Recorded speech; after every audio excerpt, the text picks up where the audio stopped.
Well, there's more trouble for the UK Prime Minister Rishi Sunak. His Tory party now faces accusations of levelling up funds to steer votes. Now, level up, it's a policy pledged in the party's 2019 manifesto under former UK Prime Minister Boris Johnson to reduce imbalances through investments that aim to level up the communities by improving infrastructure, transport, communication, urban regeneration and more. Labour says these funds mostly favour the prosperous Tory voting areas and is calling into question the impartiality of these allocations. The funds were approved mostly for towns won by Tories in 2019.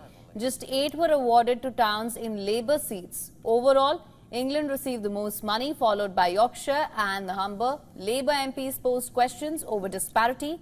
Keir Starmer has been calling the excessive funding for Tory-held towns fishy.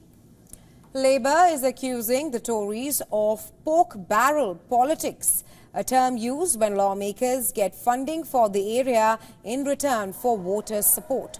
Recently, Sunak promised 30 more towns of approximately $25 million each as levelling up funds over the next decade.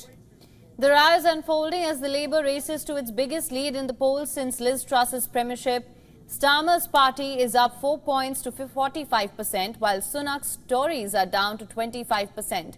But the more pressing issue, for Tories to deal with now is their campaign getting off to a bad start.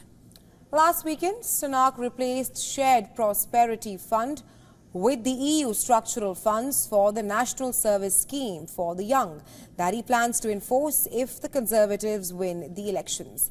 Labour slammed the move as last nail in the coffin. In his defence, Sunak says Tories have established the methodology to allocate billions of dollars to the overlooked areas across the UK since 2019. But Labour believes the trend stems from defeat hysteria. An MRP poll predicted that Tories are headed for a major wipeout and worst election results with a loss of more than 3/4 of their seats.